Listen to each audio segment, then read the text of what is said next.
Hello everyone, welcome back to my channel. It is your girl Alicia and welcome back to another episode of the Day in the Life of a College Professor. So if you are new to my channel, I make Day in the Life of a College Professor videos to inspire and motivate and just to share my own personal experiences of working in higher education. So my videos are for content purposes only and they are no reflection of the university that I work for. So I'm so excited to be doing this video today because I want to open up the conversation for us to talk about all the major changes that is happening in higher education right now. So one of the biggest changes that I have seen this semester has been the integration of AI, artificial intelligence. It's everywhere. What is it? ChatGPT. Of course, we've always had Grammarly. There's just so many AI platforms nowadays. I am seeing it more and more in higher education, and I'm seeing it being used in some really cool ways, which I'm super excited about. So for me, I use AI to help me generate ideas, to help me produce outlines, right? Just something very generic and simple like that. So I think it's important as educators that we use AI appropriately so that we can also mirror to our students how to also use AI appropriately. So because AI is here and it's not going anywhere anytime soon, I think it is a pivotal time for educators to get familiar with it and to also see how they want to use it in their classrooms, in their world, whatever the case may be. I do want to also acknowledge that every school has their own separate AI statement / policy. So as an educator, it's super important that you are familiar with what is your school's policy on AI use. And then that's the university's policy, but then also what is your department's policy on AI use. So for me, I'm in the social work department. So of course my university has their own policy, but then my department has their own policy too. So I have to stay informed on what those policies are because I have to withhold myself and my students to those policies because that's where the student integrity and the faculty integrity comes from.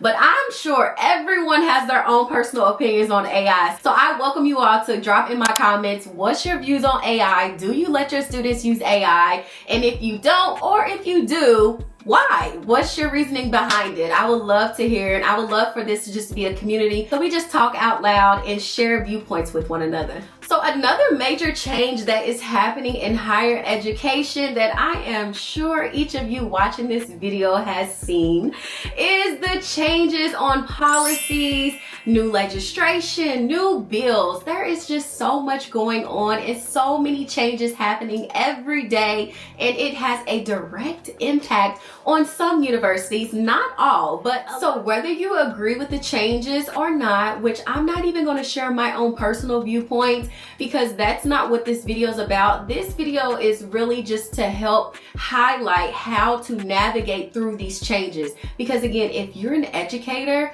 a part of educating students is also to be self-aware and to stay informed. So you have to stay up to date with all of the policy changes, anything that has to do with your coursework. It is up to you to stay informed. And that is personally what I have been doing. Now, at times, I have had to say to myself, this is getting a bit much. I'm becoming overconsumed in it. And I've had to take a step back. And that's okay. And when I say take a step back, that just means maybe I'm not reading up on the latest changes today. Maybe I save it for the next 2 days, right? And I feel like that's okay because as an educator, we're people too, and we have to have a healthy balance. And balance is a word that I don't know if I like the word balance anymore. I think I want to implement, instead of saying balance, I want to say boundaries, right? Because balance can be hard. Sometimes it's so difficult trying to find the balance of how much should I consume myself with staying up to date on the changes and how much should I not, right? The balance, I don't feel like can ever be like this. So I like to say boundaries. So I have been having certain boundaries with myself where if I recognize that I am getting overconsumed and maybe it's causing me stress or it's causing me anxiety, then I would take a step back from it. I will breathe. And then when I am feeling much better, I will then again stay informed because that is a part of my role as an educator. I also recommend that if your school offers some type of staff or faculty support groups or certain events, definitely take advantage of those and definitely go to those, because those can be super helpful in validating maybe to how you feel about certain changes, and just being in a room of other individuals who share the same space and who do the same work as you can be super impactful in helping you to navigate exactly how you're feeling. Because I just want to acknowledge it might not be easy for you, but what has helped me is knowing that I work with peers who can hold space for me and who can help me navigate all the changes that need to be made. Because at the end of the day, my one job is to make sure that I'm the best educator I can be for my students. So whatever that takes is what I'm going to do. But outside of those changes, there are a lot of exciting changes that I have been seeing in higher education. One of them has been the development of different technology. You guys, this is so cool, but my school recently has been doing a lot of work with VR, virtual reality, and I am just mind blown at that, and I'm so excited because I actually am going to attend a session on VR and learn about ways to incorporate it in your classroom. Like, that just blows my mind when I think about it, because from my perspective, all that I know about VR is, you know, it's like, it's fun. It's like a gaming, right? I've done VR like, I don't know, maybe like 3 times. And every time I've done VR, it's always been for entertainment. So I'm really excited to see how it can be used for the purpose of education. So I have to keep you guys posted on that because I am really excited. But I'm one of those type of professors that I will incorporate as many new techniques as I can, because I just understand that the world around us is changing and the way that students learn is changing as well. So the more that students are interactive and the more that students are using technology, using their hands, they want to be more visual learners, I feel as if educators, we need to adapt to that. So that's what I've been doing, and it's been going good for me so far. I think the biggest adaptability right now that I have been doing is the way that I present my classroom discussions. So instead of just standing in front of my students and lecturing, I am always trying to incorporate some type of interactive activity. So I really like this platform called Slido, and what it is you can like ask your students 3 questions, like what's something you're proud of yourself for, and all you have to do is show them the QR code, and they can use their computer or they can use their cell phone, and they can type in their answer, and the answer will appear on the screen for everybody to see. And I love that because my students love it so much. Why I think they love it so much also is because once they put their answer on the board, no one knows it's their answer unless they volunteer to say it's their answer.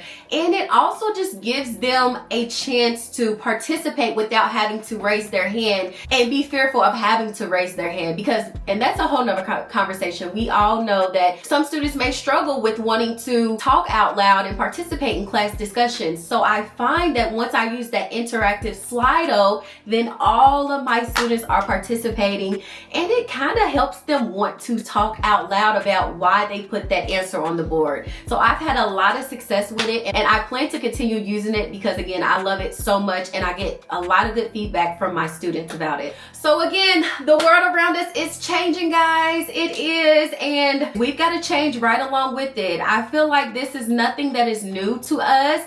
I feel like every decade we've had to adapt to some type of changes, and right now this is where we are. So again, I just want you guys to stay encouraged, to take care of yourselves, keep doing the work that you love to do, and please remember why you became an educator in the first place, because that's what's going to keep you motivated to continuing to do the good work and being there for your students and also for yourself. So again, I welcome all dialogue in my comments. Let's just be respectful of one another, but I do want to share space with you all, and I want to hear some tips as well. You guys are more than welcome to help me out. I am a lifelong learner, so I would just love to hear from you all. I hope that you guys found this video helpful, and I look forward to continuing my day in the life of college professor vlog, so make sure you're on the lookout for the next one.